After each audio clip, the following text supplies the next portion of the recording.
કેમ છો મિત્રો? નેક્સ્ટ લેક્ચરમાં મેં તમને એક એક્ઝામ્પલ આપેલો હતો, એને તમે કદાચ સોલ્વ કર્યો હશે. તો એના answer V1 is equal to કેટલું હતું? 4 V2 આપણું કેટલું આવેલું હતું તમને બધાને ખબર છે, 1.113 મીટર પર સેકન્ડ. તો 1.113 મીટર પર સેકન્ડ 4 ટાઈમ કરો એટલે કેટલું થાય? 4.452. HI 0.5 V1 square upon 2G, 4 V2 એટલે કે 8 V2 સ્ક્વેર અપોન 2G કરો તો ટોટલ આન્સર તમારો 0.50 આવે. સેમ ઇઝ ઇટ ઇઝ આનો કરો તો 6.73 mm, 0.568 અને 0.126. અને V1 સ્ક્વેર અપોન 2G જે ઇનિશિયલી હતું એ કેટલું હતું? 1 મીટર. અને જે એક્ઝિટ એટલે કે આઉટ પાણી બહાર આવતું હતું આઉટસાઇડ, એક્ઝિટ માટે V2 સ્ક્વેર અપોન 2G કરો તો 0.063 મીટર કન્સિડર થતું હતું. ઓકે, આ બધા હેડ લોસ આપણે હવે કન્સિડર કરીએ, પણ એ પહેલાં આજે આપણે સમજવું છે બે ટર્મ કે જે ખૂબ જ અગત્યના છે. પછી આપણે આગળનો એક એક્ઝામ્પલના આગળ આપણે કન્સિડર લઈએ. તો પહેલું આપણે સમજવું છે આજે, સોરી મિત્રો, ઓકે મિત્રો, આપણે આજે હવે સમજવું છે HFL. તમે ઘણી જગ્યાએ સાંભળ્યું હશે TEL, HGL. જ્યાં ડેમ હશે ત્યાં તમે આ શબ્દ સાંભળ્યું હશે. ક્લિયર? હાઈ ગ્રેડિયન્ટ લાઇન અને ટોટલ એનર્જી લાઇન. આને કહેવાય ટોટલ એનર્જી લાઇન અને આને કહેવાય હાઈ ગ્રેડિયન્ટ લાઇન અથવા તો હાઇડ્રોલિક ગ્રેડિયન્ટ લાઇન. આ બંનેનો આપણે આજે અર્થ સમજવો છે. તો પહેલો આપણે અર્થ સમજીએ, હાઈ ગ્રેડિયન્ટ ટોટલ એનર્જી અને હાઈ ગ્રેડિયન્ટ લાઇનમાં આપણે અર્થ સમજીએ HGL. હવે HGL શું છે? HGL એટલે કે define as, it is defined as the line which give the sum of pressure head.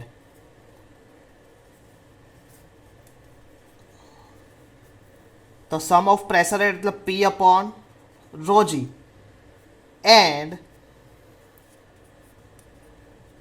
datum head. Datum head is equal to Z. Clear?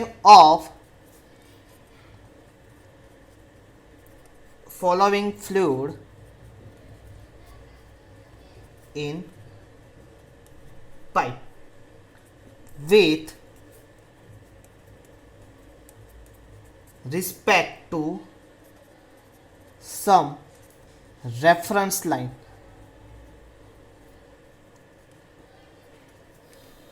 Okay, some reference line. હવે અહીંયા સમજવાનું છે hydraulic gradient line. Hydraulic gradient line એટલે કે તમારું શું થશે? Pressure head અને ડેટમ હેડનું સમેશન. હવે પ્રેશર હેડ અને ડેટમ હેડનું સમેશન એમને ના થાય, કોઈ એક સ્પેસિફાઈડ લાઇન કન્સિડર કરેલી હોય with respect to some reference line, that is called hydraulic gradient line. Okay, હવે the pressure at PW of the following fluid pipe from the center of pipe. હવે centre of પાઇપમાંથી એનું pressure હોય આપણે measure કરીએ અને એ ઉપરથી આપણે આનું દર્શાવી શકીએ. હવે ઇમેજનરી આને આપણે પીઝોમીટર હેડ તરીકે પણ ઓળખીએ છીએ. કયા હેડ તરીકે? પીઝોમીટર હેડ. ઓકે મિત્રો, હવે આ જે શું દર્શાવે છે, આનાથી આપણને શું જાણવા મળે તો કે difference in pressure between 2 points. પાઇપના બે પોઈન્ટ વચ્ચેનું શું મેઝર થાય? Pressure difference.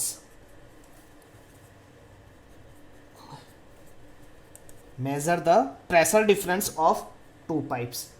ઓકે, આપણે એને કેવી રીતે દર્શાવવું હોય શોર્ટ રીતે તો કે vertical distance of datum line.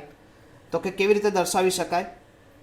તો કે hydraulic gradient line at any point is equal to Z upon P upon rho G. તો કે આવી રીતે એને આપણે એક્સેપ્શનલી આપણે કોઈ દર્શાવવું હોય તો એવી રીતે દર્શાવી શકાય છે. ખબર પડી? તો આ શું હતું?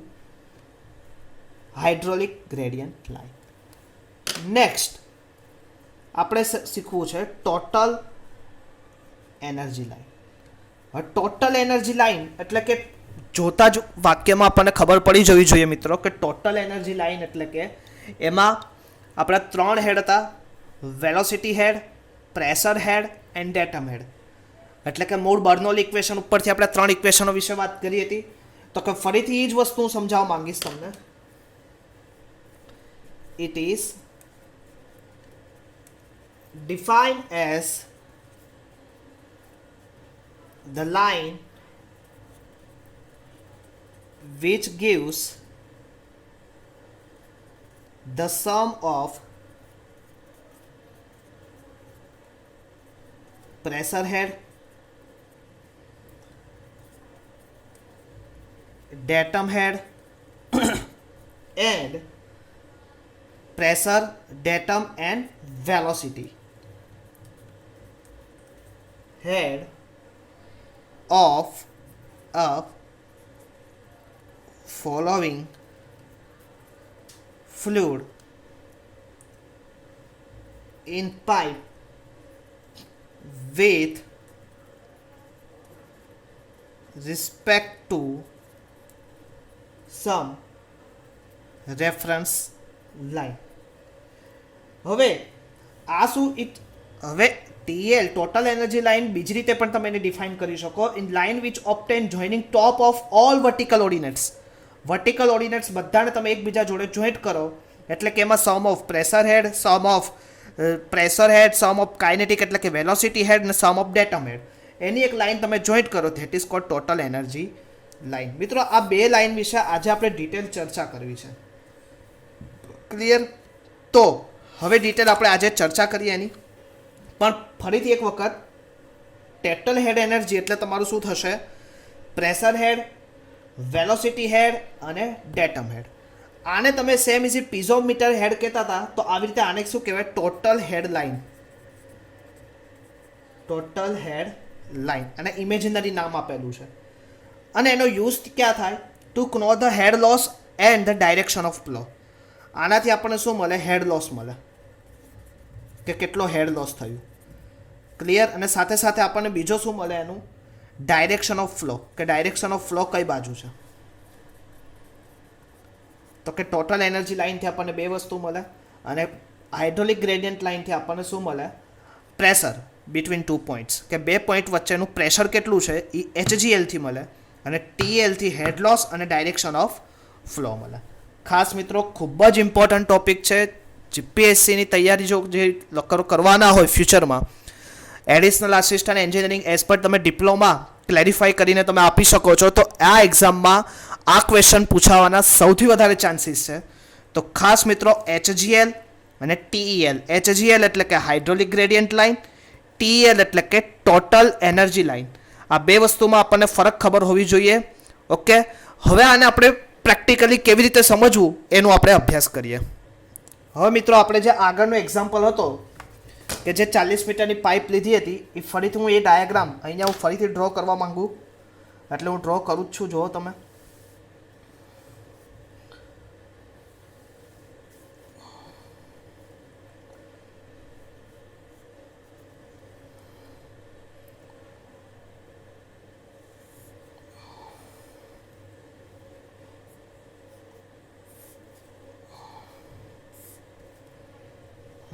તો આ શું હતું?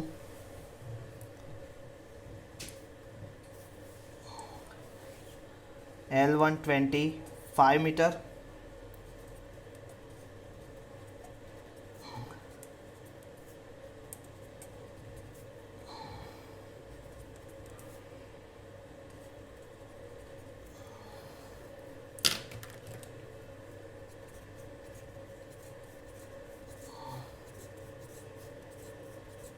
વોટર ભરેલું છે. તો કે એની જે સેન્ટર લાઇન છે ડેટમ લાઇન, એની ડેટલ લાઇનથી ટોટલ વોટર કેટલું છે? કેપિટલ H 8 મીટર સુધી ભરેલું છે. ઓકે, હવે પહેલાં સૌથી પહેલાં આપણને કેટલા લોસીસવાળું જે આપણું પેજ હતું એ આપણી સામે હોવું જોઈએ, કેટલા લોસીસ થયા હતા. ઓકે, હવે અહીંયા હું પોઈન્ટ તમને આપી દઈશ કે સૌથી પહેલું પોઈન્ટ હવે હું ડ્રો કરું છું. ખાસ ધ્યાન રાખજો મિત્રો, આ જે સૌથી પહેલું પોઈન્ટ એ તમારું કયું હતું? એ પોઈન્ટ એટલે કે શું છે? Free point. ઓકે, હવે પહેલું જ્યારે કોઈ બી વસ્તુની અંદર આપણે પ્રવેશ કરતા હતા ત્યારે કંઈક લોસ થયો હતો. એ જે લોસ થયો એટલે તમારું એક બીજું પોઈન્ટ તમને મળ્યું, that is point B point. અને અહીંયા જે હેડ લોસ થયું એટલે એ તમારું કયું આવ્યું? Entry loss. કેટલો થયો હતો તમને બધાને ખબર છે? એન્ટ્રી લોસ કેટલો હતો? 0.50. કેટલો? 0.50 મીટર પર સેકન્ડ. હવે ત્યાંથી પછી તમે આગળ ગયા, બી ઉપર આવ્યા. હવે બી ઉપરથી પાઇપ 1માં ટોટલ તમારો લોસ કેટલો હતો? 6.73. હવે 6.73 એટલે હવે આમ જોવા જાઓ તો આ ઇનિશિયલ લોસ તમારે આગળ જવું પડે અહીંયા સુધી, પણ આપણે આવી રીતે આગળ જવું પડે એવું જરૂરી નથી. એનું રીઝન બતાવું. હવે અહીંયા 0.5 એટલે 8માંથી 0.5 જાય એટલે કેટલા વધે? 7.5. ઓકે, તો અહીંયા તમારા 7.5 વધ્યા, પણ તમારે ક્યાં જવાનું છે? 7.5 કરતાં સેજ નીચે જવાનું છે. કેટલું? તો કે 6.73. તો તમારું અહીંયા જે લોસ થશે કેટલું થશે?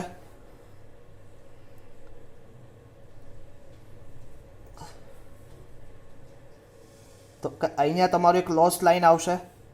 ઓકે, તો આ જે લોસ લાઈન આવી કેટલી આવી? તો કે અહીંયા તમે લખી શકો HF1 6.73. ઓકે, કે તમે જે ફાઇન કર્યું હતું 6.73. હવે અહીંયાથી ઇન્લાર્જમેન્ટ.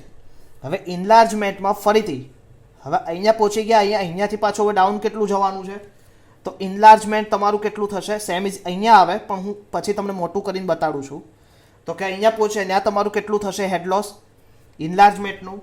તો કે 0.568. 568. હવે ત્યાંથી તમારે પાછું હવે હેડ લોસ 2 કેટલું હતું તમારું? તો કે હેડ લોસ 2 1.0 સેજ ઉપર 126. ઓકે, અને ત્યાંથી એક્ઝિટ કેટલું હતું? તો કે 0.0063 મીટર. તો આ જે તમારી લાઈન થઈ કે જે મેં ઘાટી કરવાનો પ્રયત્ન કરું,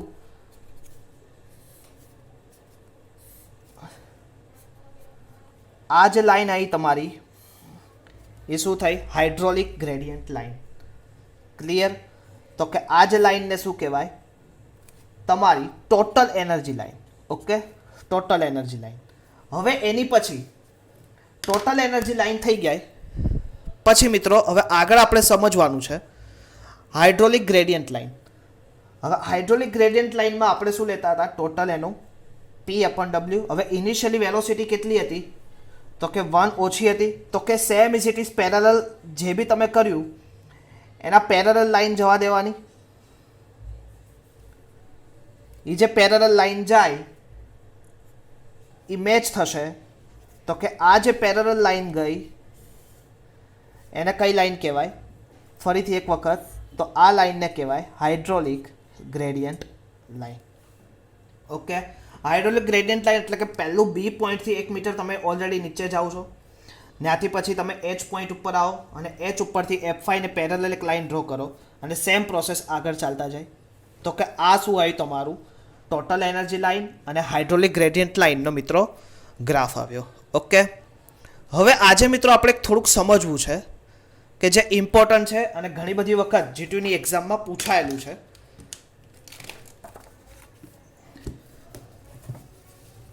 હેઝન-વિલિયમ નોમોગ્રામ, એના વિશે આપણે ડિટેલ ચર્ચા થોડુંક બુકમાંથી જ કરી દઈએ.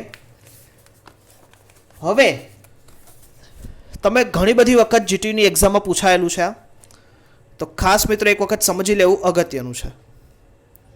તો આપણે સમજવાનો પ્રયત્ન કરીએ. હેઝન-વિલિયમ નોમોગ્રામ એટલે કે નોમોગ્રામ એક એવો ગ્રાફ કે જેમાં જુદા જુદા વેરિયેબલ દર્શાવતી રેખાઓ ચોક્કસ અંતરે શું હોય? ગોઠવેલી હોય. એ દરેક રેખા પર ચલનાકોની ન્યૂનતમથી માંડીને મહત્તમ કિંમતો સ્કેલ ઉપર રાખવામાં આવે. ન્યૂનતમ એટલે કે મિનિમમથી લઈને મેક્સિમમ સુધીની જે ક્વોલિટી ક્વોન્ટિટી હોય એ સ્કેલ ઉપર શું કરવામાં આવે, એબ્સ્ટ્રેક્ટ કરવામાં આવે. આ માટે રેખાઓ સીધી, ત્રાસી કે વક્રાકાર હોઈ શકે. પાઇપલાઇનની ડિઝાઇન કરવા માટે હેઝમ વિલિયમ ફોર્મ્યુલા વપરાય. પાઇપલાઇનની તમે ડિઝાઇન કરતા હોય તમે કોઈ બી, ત્યારે હેઝન વિલિયમ ફોર્મ્યુલા વપરાય. હેઝન વિલિયમ ફોર્મ્યુલા તમારી 0.278 CD raise to 2.63 I raise to 0.54. આ સૂત્ર ગણતરી કરવાનું અત્યંત કંટાળાજનક એટલે કે લેઝીનેસ છે. તેથી હેઝન વિલિયમના નોમોગ્રામની રચના કરવામાં આવી, જેમાં કોઈ પણ બે વેરિયેબલ જાણતા હોય તો બાકીના બે વેરિયેબલ શું થાય શોધી શકીએ. તો કે ક્યુ, તમે ક્યુ જાણતા હો, દાખલા તરીકે જો ક્યુ અને ડી આ મુખ્યત્વે પ્રાપ્ય હોય તો તમે HF અને V શોધી શકાય આ ગ્રાફ ઉપરથી. ઓકે મિત્રો, તો જ્યારે પણ આપણે નવી કોલેજમાં મળશું ત્યારે એના વિશે આપણે ડિટેલ ચર્ચા કરશું. પણ મૂળ હેઝન વિલિયમ નોમોગ્રામ શા માટે યુઝ થાય છે તો એનો આપણને ક્લેરિફાય માઇન્ડમાં હોવું જોઈએ. તો કે હેઝન વિલિયમ ફોર્મ્યુલા એ પાઇપની ડિઝાઇન માટે ઉપયોગી છે. હેઝન વિલિયમ ફોર્મ્યુલામાં કોઈ પણ બે વેરિયેબલની જરૂર હોય તો બાકીના બે વેરિયેબલ તમને ગ્રાફ ઉપરથી મળી જાય. ઓકે, તો આ બે વસ્તુ ખાસ ધ્યાન રાખવું કે હેઝન વિલિયમ ફોર્મ્યુલા દ્વારા તમે શીર્ષ વય અને વેલોસિટી ફાઇન્ડ કરી શકો. ઓકે મિત્રો, હવે એક બીજો એક ક્વેશ્ચન છે, એને પણ આપણે સાથે સાથે જોઈ જ લઈએ આજે.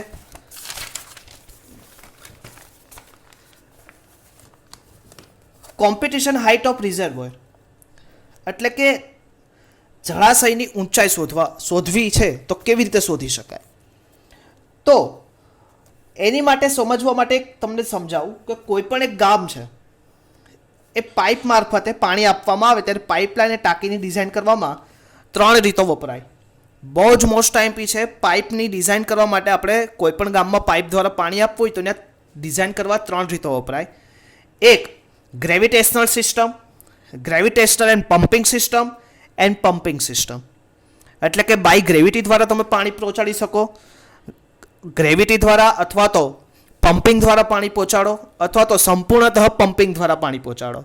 તમને લોકોને અત્યારે ખ્યાલ હશે સૌની યોજના, સૌરાષ્ટ્ર નર્મદા અવતરણ યોજના, કે જેમાં નર્મદાનું વોટર સૌરાષ્ટ્ર રિજિયનમાં આપણે પહોંચાડીએ છીએ. This is most beneficial this phenomena, કે એમાં આ ફેનોમેનાનો સૌથી વધારે ઉપયોગ થતો હોય છે. ક્લિયર? હવે ગુરુત્વાકર્ષણ સિસ્ટમમાં ટાંકીની ઊંચાઈ એવી રાખવામાં આવે કે જેથી ઊંચાઈ પાણી પૂરતા દબાણે મળી રહે. એટલે કે પાણીની ટાંકી ઊંચી હોય એટલે કે ત્યાંથી શું થાય, વોટર બધી રીતે બાય ગ્રેવિટી દ્વારા ફ્લો થઈ શકે. ઓકે, હવે આ સિસ્ટમમાં પાણીનું દબાણ 2 કિલોગ્રામ સેન્ટીમીટર સ્ક્વેરથી 7 કિલોગ્રામ પર સેન્ટીમીટર સ્ક્વેર જેટલું રાખવામાં આવે. નળીમાં પ્રવાહનો વેગ 0.9 મીટર પર સેકન્ડથી લઈને 1.8 મીટર પર સેકન્ડ સુધી શું કરવામાં આવે છે, રાખવામાં આવે. નળીનો વ્યાસ કેટલો હોય, 10 સેન્ટીમીટરથી 40 સેન્ટીમીટર સુધીનો હોય. પાણીની કુલ જરૂરિયાત કેટલી હોય તો કે વિસ્તારની કુલ વસ્તી અને એક વ્યક્તિની રોજની જરૂરિયાત. ખબર પડી? હવે આપણા ઘરમાં 4 જણા રહેતા હોઈએ તો 4 જણા રહેતા હોઈએ તો એને કેટલી થાય તો કે 1 જણાની દરરોજની જરૂરિયાત હોય એના ગુણ્યા 4 અને ભાગ્યા ટોટલ ચોરસ કિલોમીટર સ્ક્વેર. તો કે પર ડે 1000, તો લીટર પર ડેમાં તમને આન્સર મળે. મુખ્ય પાઇપમાં નિકાસ ડિસ્ચાર્જ, પાણીની જરૂરિયાત અને પાણીનો પુરવઠા આવવાના કલાક ગુણ્યા 3600. ઊંચાઈ શોધવા માટેનું આખું એક ડિટેલ આપેલી છે તો કે એની વિશે તમે વાંચી શકો. એના ઉપર તમે એની ઊંચાઈ ફિક્સ કરી શકીએ. મૂળ આપણને શોધવું હતું કે ઊંચાઈ શોધવા, કઈ રીતે ઊંચાઈ શોધવા, એની માટે બે ઇક્વેશન આપણી માટે ખૂબ અગત્યના છે. ઓકે મિત્રો, તો નેક્સ્ટ લેક્ચરમાં ફરીથી આપણે વાત કરશું કમ્પાઉન્ડ પાઇપ અને ઇક્વિવેલન્ટ પાઇપ વિશે ડિટેલ ચર્ચા કરશું. ત્યાં સુધી મિત્રો ખાસ આગળ આપણે જે પણ ભણ્યા છીએ તેનું ખાસ એક રિવિઝન કરો. નથી આવડતું તો કોલ કરીને મને પૂછી લો. પણ આ સબ્જેક્ટને જેટલો આપણે લોકો એવું સમજીએ છીએ કે ઇઝી છે, છેલ્લા દિવસે આપણે વાંચી લેશું, એટલો ઇઝી નથી. અને હાઇડ્રોલિક સબ્જેક્ટમાં આગળ જતાં ઘણા બધા ફાયદાઓ થાય છે અને ઘણી બધી રીતે એ ઉપયોગી સબ્જેક્ટ છે. તો ખાસ મિત્રો થોડોક ટાઈમને આપીને આ સબ્જેક્ટને શું કરો, રિવાઇઝ કરો. અને એના જે બી લેક્ચરો છે એ લેક્ચરો આપણે ઓલરેડી સાઇટ ઉપર અપલોડ છે અને નથી મળતા તો તમે લોકો કોલેજમાં કે નજીકમાં કોઈ એક ફ્રેન્ડ દ્વારા આવીને પેન ડ્રાઈવમાં લઈ જઈ શકો છો, તો તમે ડાયરેક્ટલી ઘરે બેઠા પણ શું કરી શકો, એનું રિવાઇઝ કરી શકો. તો ફરીથી આપણે મિત્રો નેક્સ્ટ ટાઈમ મળશું. ત્યાં સુધી જય સ્વામિનારાયણ.